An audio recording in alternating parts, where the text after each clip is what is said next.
Nous voyons à maintes reprises dans le chapitre 4 de cette épître de Paul aux Galates l'opposition entre esclaves et libres, entre être asservi par quelque chose et être libéré de quelque chose.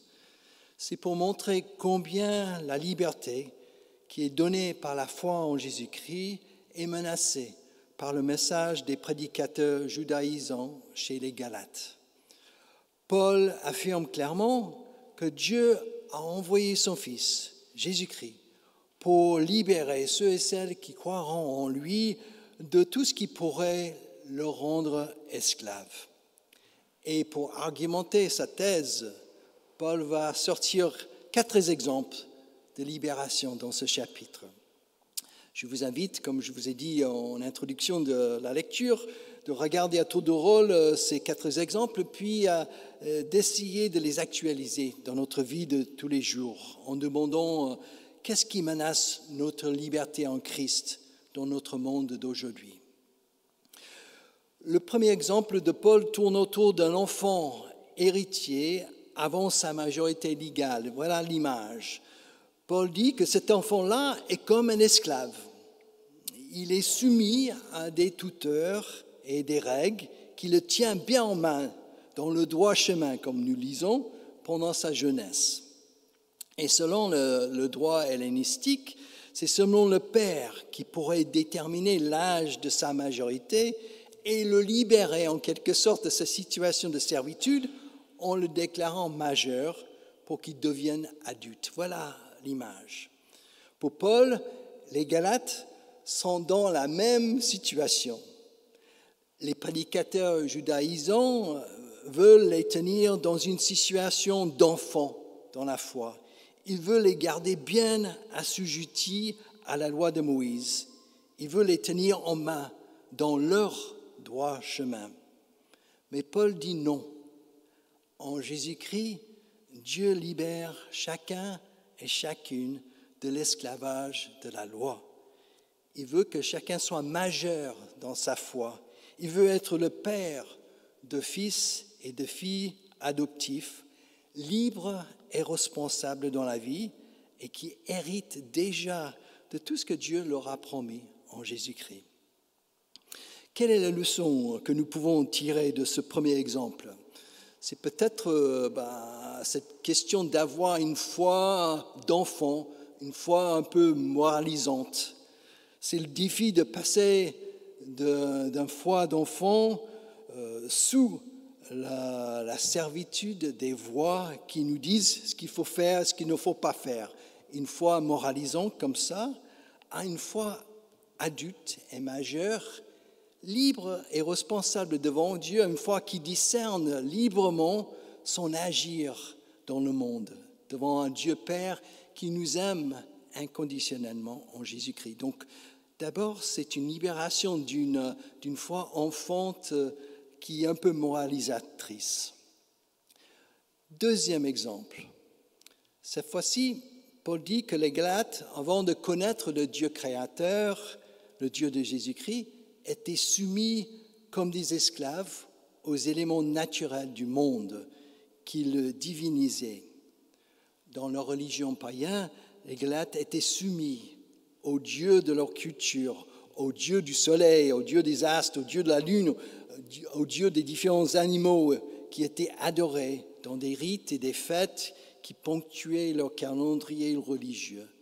Et ces éléments naturels les tenaient bien en main de la même façon que la loi de Moïse tenait bien en main le peuple d'Israël, dans des rites bien déterminés.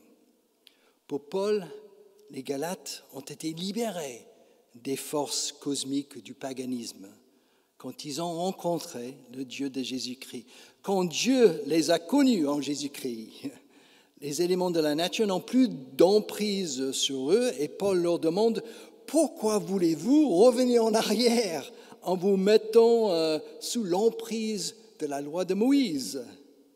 Paul montre ainsi l'incohérence de cette marche arrière vers une situation d'esclavage. Qu'est-ce que nous pouvons trouver dans cet exemple pour notre propre démarche de foi ? C'est peut-être l'emprise des formes religieuses qui nous tiennent, peut-être.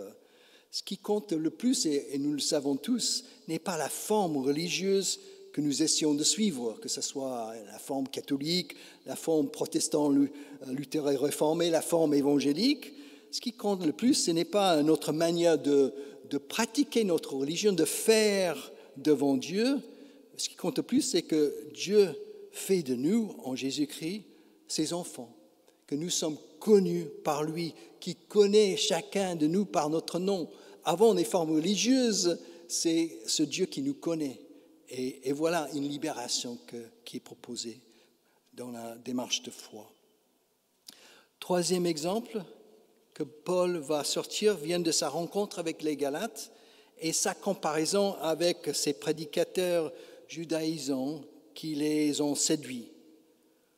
Paul dit que ces prédicateurs sont zélés, mais pour leur propre gloire, et aussi, surtout, peut-être pour embêter Paul, et non pas pour le bien-être ou l'édification des Galates. Paul juge donc négativement la motivation de ces prédicateurs en rappelant aux Galates sa première rencontre avec eux et la manière dont cela s'est passé. Paul était évidemment malade, on ne sait pas trop de quoi il s'agissait, mais Paul parle de ses yeux et du dégoût que les Galates auraient pu avoir par rapport à ce qu'ils voyaient dans la maladie de Paul. Les Galates l'ont quand même bien reçu, bien accueilli, comme un ange de Dieu, comme un messager de Dieu, comme le Christ lui-même. Et Paul dit qu'ils auraient pu arracher à ce moment-là leurs propres yeux pour les donner à Paul. Mais ce qui était le plus important pour Paul dans cette rencontre, c'était la joie qu'ils avaient partagée ensemble grâce à cette bonne nouvelle que Paul leur avait annoncée. Et c'était vraiment une relation, une rencontre désintéressée, pas du tout comme celle des prédicateurs qui séduisent les Galates. L'actualisation de cet exemple de Paul tourne autour du moyen humain par lequel la bonne nouvelle de Jésus-Christ nous arrive, tourne autour de nos relations avec les messagers de cette bonne nouvelle. Parfois, on peut être sur l'emprise de ces messagers-là, sur notre pasteur préféré, sur notre prédicateur préféré. C'est toujours bon, et je le dis souvent en haut de la chaire ici, de ne pas prendre tout ce que le pasteur ou les prédicateurs disent comme parole d'évangile. C'est important que notre attachement au prédicateur n'empêche pas notre capacité de réflexion indépendante, notre esprit critique, notre façon d'approprier personnellement le message de l'Évangile. Et je le dis aussi souvent, si le prédicateur est bon ou mauvais, cela ne change en rien la capacité de l'Esprit de Dieu de nous faire entendre une bonne nouvelle pour notre vie, même à travers un mauvais prédicateur ou aussi un bon prédicateur. Nous arrivons au dernier exemple de Paul pour montrer comment la liberté des Galates est menacée. Cet exemple tourne autour d'une allégorie de deux fils. Vous connaissez bien l'histoire des deux fils d'Abraham. Le premier fils est celui d'Agar. Il s'appelle Ishmaël et il est considéré par Paul dans cette allégorie comme le fils de l'esclave qui est né selon la chair. Paul dit qu'Agar représente la première alliance et la soumission à la loi de Moïse. Le deuxième fils est celui de Sarah. Il s'appelle, comme vous le savez tous, Isaac. Et il est considéré par Paul comme le fils de la femme libre qui est née selon l'Esprit. Et Paul dit que Sarah représente la nouvelle alliance en Jésus-Christ et la promesse de cette bénédiction universelle que Dieu pose sur chacun de nous. Encore une fois, Paul demande aux Galates de quel fils ils veulent être. Celui du fils de l'esclave et de la soumission à la loi ou celui de la femme libre et du don de l'esprit. Donc c'est clair. Paul a sorti tous les arguments pour contrer les menaces à la liberté donnée aux Galates en Jésus-Christ. Il ne veut pas qu'ils restent enfants dans leur foi, mais qu'ils deviennent adultes majeurs capables de réfléchir par eux-mêmes. Il ne veut pas qu'ils retournent en arrière vers l'emprise religieuse qui les tenait autrefois quand ils ne connaissaient pas le vrai Dieu, mais qu'ils retrouvent la liberté d'être d'abord connus par Dieu, le Dieu de Jésus-Christ. Il ne veut pas qu'ils soient manipulés par les prédicateurs qui parlent bien, qui ne sont pas dignes de confiance, mais qu'ils aient cette confiance en la bonne nouvelle qu'ils ont reçue de lui lors de leur première rencontre. Et puis enfin, il ne veut pas qu'ils soient fils de l'esclave sous la loi, mais fils de la femme libre, animés par l'esprit qui habite dans le cœur. Voilà la situation des Galates et les menaces qui pèsent sur leur liberté en Christ. Pour terminer ce temps de prédication, nous pouvons nous demander encore, qu'est-ce qui menace aujourd'hui notre liberté d'enfant de Dieu? Et comment le Christ veut-il nous en libérer? Pour moi, nous pouvons dire que les menaces viennent peut-être de deux endroits. Ce qui est en nous, à l'intérieur de nous, et puis ce qui est en dehors de nous, à l'extérieur de nous. Deux menaces, deux façons de voir les menaces que nous pouvons avoir. Commençons par ce qui est en nous. Paul nous dit partout dans ses écrits que notre premier combat pour la liberté en tant que chrétien est un combat contre nous-mêmes. C'est un combat contre le péché qui habite en nous. Le péché, selon Paul, voilà ce gros mot, c'est cette tendance, c'est ce principe en nous de nous couper de Dieu et de notre prochain, de ne pas leur donner une place dans notre vie, dans nos choix de vie, de vouloir avancer dans la vie sans l'aide de Dieu, sans l'aide de personne. Ça, c'est le péché pour moi. Mais avec le péché qui habite en nous, cette tendance-là, nous avons également en Jésus-Christ un autre principe en nous. C'est l'Esprit qui habite en nous. Et Paul le dit partout. L'Esprit nous donne donc cette possibilité de dire non à ce principe du péché et à l'esclavage qui en résulte dans notre vie et de dire oui à Dieu et à un chemin de liberté que nous pouvons inventer avec lui par le Christ. Oui, notre liberté première, notre liberté intérieure se trouve dans ce choix quotidien que nous faisons avec l'aide de l'Esprit de Dieu. Ce qui habite en nous, ce péché en nous, prend toutes sortes de formes, comme vous le savez, toutes sortes de formes d'emprise dans notre vie. Les formes d'emprise les plus difficiles sont nos addictions, nos mauvaises habitudes qui dominent notre vie, qui nous rendent esclaves. Et pour trouver notre liberté face à ces types de domination, nous avons parfois besoin de spécialistes dans le domaine médical, dans le domaine psychologique, dans l'accompagnement qu'on peut avoir pour casser ces liens qui sont en nous. Mais notre spiritualité, notre foi en Christ, cette œuvre de l'Esprit de Dieu en nous et aussi la prière, tout cela est aussi une formidable puissance pour nous aider à nous libérer de nos addictions et de nos mauvaises habitudes. J'ai regardé cette semaine parce que je voulais vous trouver un exemple concret de ça, de cette spiritualité qui vient casser les liens de domination des addictions. Et j'ai relu les 12 étapes proposées par les alcooliques anonymes. Je ne sais pas si vous connaissez cette démarche, c'est anglo-saxon, c'est américaine, mais dans cette démarche-là, il y a un appui fort sur la spiritualité pour s'en sortir, pour sortir de l'addiction. Et c'est incorporé dans cette démarche-là. Donc c'est un bon exemple de comment on peut marcher ensemble avec la partie médicale et la partie spirituelle. Au-delà des coins très sombres de notre vie, il y a également en nous des choses beaucoup moins graves qui veulent nous empêcher parfois de vivre librement. Nous avons parfois des scrupules, un sens extrême du devoir, ou une conscience très aiguë qui nous imposent parfois leurs lois. Et là, nous ne sommes pas dans un esclavage néfaste et des structures à rompre, mais plutôt dans un travail de discernement par l'Esprit, pour pouvoir voir ces petites choses de la vie qui ne sont pas bonnes ou mauvaises en soi, mais pour pouvoir voir quand même l'emprise que ces choses peuvent avoir sur nous, sur nos relations et sur notre façon d'être dans le monde.